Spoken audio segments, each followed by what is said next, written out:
Manors because this is the center of the universe as far as and I am so thrilled to be able to be here. You guys know how to plan a party at the last minute. This is pretty good. First of all, this center is amazing. I mean, really, congratulations on the new digs, relatively new digs. Quite a difference from the GLCC. We obviously took great pride in the existence of the GLCC in general, but this is really a tremendous accomplishment, and the board, Paul, and the whole board should really be proud of yourselves. No pun intended. Well, maybe pun intended a little bit. That the Pride Center in Equality Park is here and serves as a gathering place and as a support system for our community. And it really is a privilege to be here with you. I really just burst with pride every time I'm in Washington and talk about our community, talk about the fact that I represent one of the largest gay communities in the country, and how what a great source of pride that is for me, and how wonderful it is to be able to stand up and fight for you on behalf of the issues that matter to us in our community every single day. I proudly serve as a founding vice chair of the LGBT caucus in the House of Representatives, and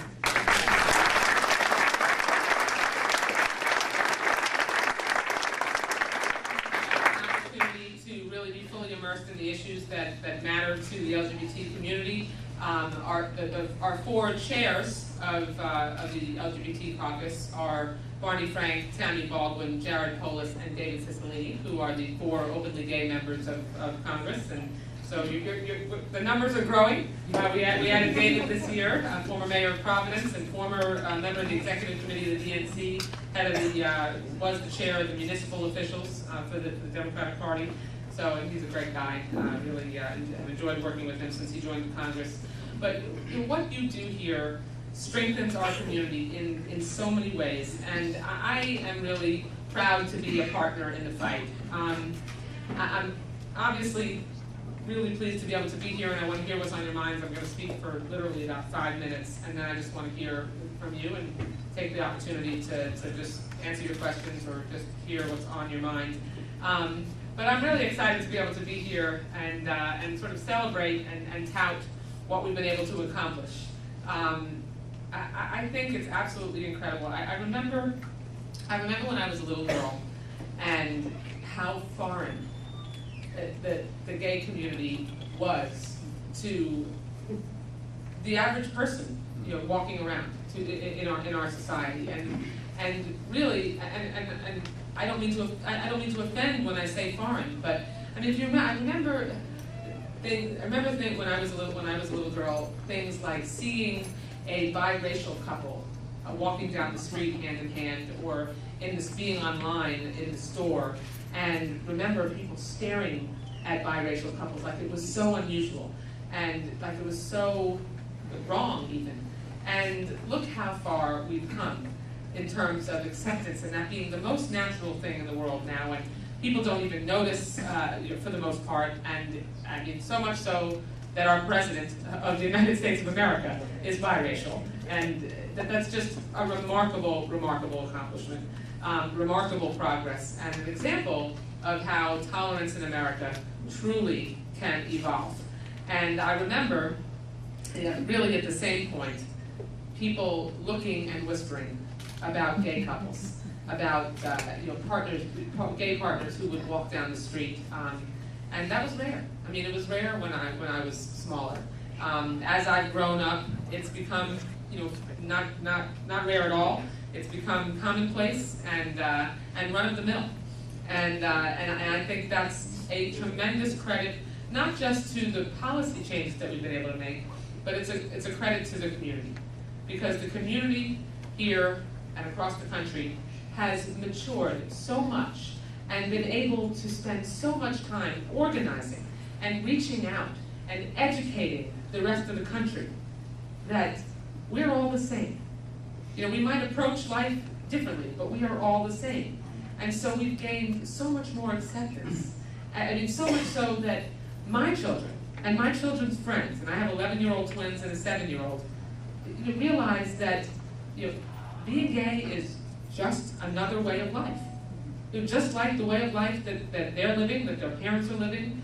And I'll just share with you, my son, who I think probably said this when he was about 9. We were sitting in our family room watching TV, and one of the court decisions in one of the states had been handed down that allowed that overturned ridiculous state laws that prohibited gay marriage, and there was just some idiot shouting on the TV about how wrong it was or whatever they were saying. And my son turned to me, literally 9 years old, I mean, I think he might have been in 4th grade, and said, "Mom, who really cares? Why does anybody care? What's the difference if they want to get married?"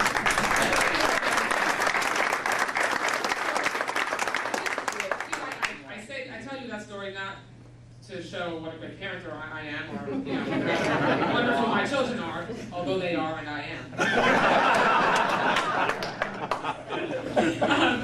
I tell you to show you that I think gay marriage in particular, but gay rights in general, is the civil rights issue of our time. And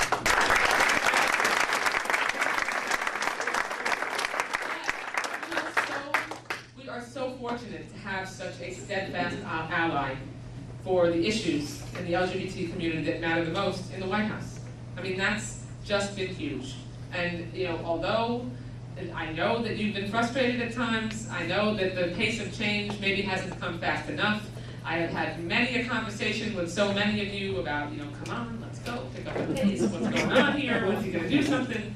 Well, he may have been a little bit of a late bloomer, but we certainly have a lot to be proud of. I mean, between the hate crimes legislation, between the repeal of Don't Ask, Don't Tell, between the decision on the part of the Obama administration through the Attorney General Eric Holder not to appeal the overturning of the Defense of Marriage Act and to halt deportations when it comes to foreign gay partners who have foreign nationals as partners.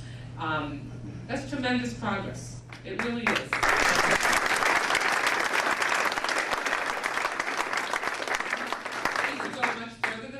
There is so much more that needs to be accomplished, but if you had told me at the start of my congressional career that we would make this much progress in 6 short years, really 4 years if you only count it from 2 years, excuse me, if you only count it from President Obama's time in office, add the 2 years that we were in the majority in the House of Representatives and were able to move hate crimes, then it's incredibly exciting.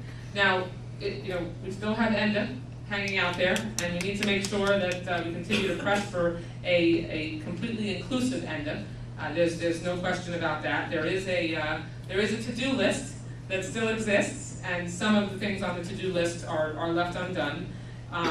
But let me kind of go through some of the things that I've been supportive of, in addition to the things that I've been talking about. We have the Student Non-Discrimination Act, a resolution supporting the National Day of Silence and the United American Families Act, all of which are bills that I'm a co-sponsor of. And so we have those fights still in front of us, and we have to focus on anti-bullying measures and really aggressively making sure that we educate young people about the importance of tolerance and that bullying is unacceptable behavior, and that the impact of bullying can be so significant. The It Gets Better campaign, incredibly important. One that I not only fully embrace but have asked to be a part of.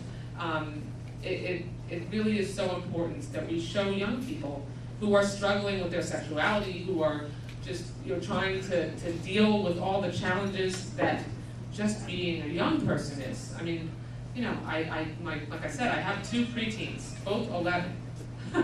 And just the social challenges that they have to deal with every single day, and so far as it seems, they are probably heterosexual, but who knows? But in general, no really, I mean, who knows? I certainly hope they haven't started thinking too much about that yet. But, you know, fast times at Ridgemont High. That's why it's important to be a good parent. But just dealing with the normal issues of sexuality and social decision making that kids have to deal with, and then add on top of that uncertainty about your sexuality, and then add on top of that bullying over it. I mean, it could be, it could so easily, you can so easily see how that could become too much to bear for one kid. I mean, life in general at that age can seem too much to bear no matter what challenges you're dealing with. So it's just so important that we really make a commitment. And I know the LGBT community leadership has made a commitment to reach out to young people and really try to be there.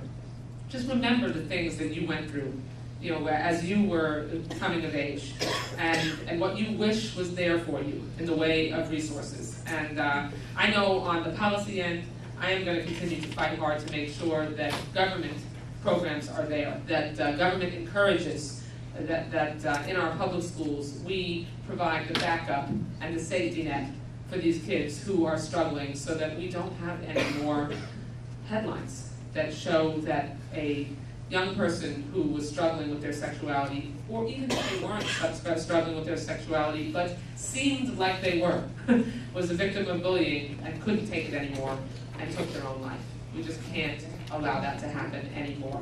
We can't. So I'm going to stop. Thank you.